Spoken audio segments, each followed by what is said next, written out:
folks, welcome to another edition of Take 5 Tuesday. We're continuing with our series, Everyone You Love and Everything You Have.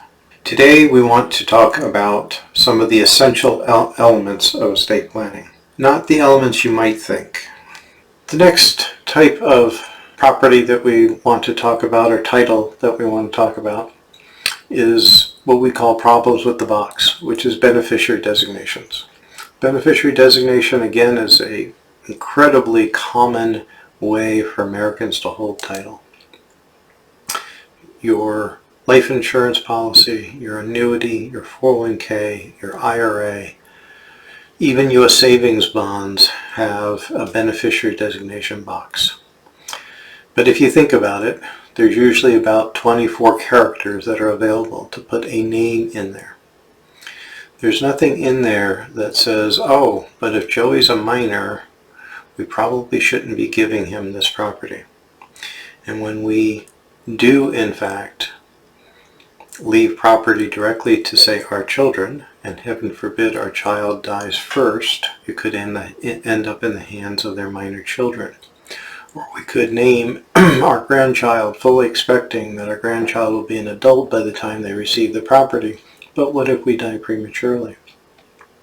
So we can't protect a minor or care for a minor with beneficiary designations. Most companies will cause that property to be held by a guardian. A court-appointed guardian would have to hold the property for the minor child until such time as they become an adult.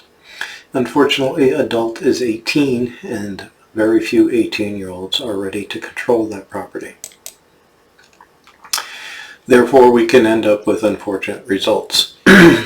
Beneficiary designation to an adult child going through a divorce, adult child who is dealing with a professional liability suit, an adult child who has a catastrophic creditor suit from a car accident or a slip and fall.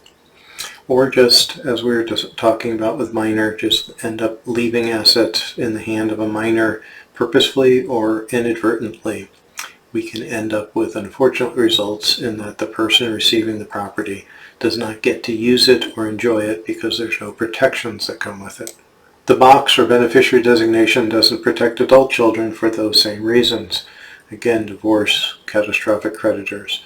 We're just dumping the assets on them. It is also true that study after study shows that when we just hand an asset to a person who is unqualified or not ready to receive it, it will be gone within 5 years. It pays off the credit cards, it pays off the mortgage on a car, but what happens 5 years later?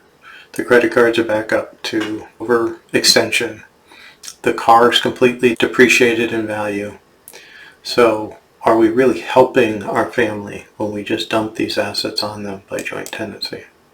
And joint tenancy doesn't give you control because you don't know who's going to die first. You don't know which one of the beneficiaries is going to die first. You may be planning on dying first, but you don't know that you will die first. And so you don't really have control with the box as to what happens with the assets, and you don't have very many means of controlling that beneficiary designation once you put it on paper. Until then, take care of yourself. Take care of your family, and take care of your clients.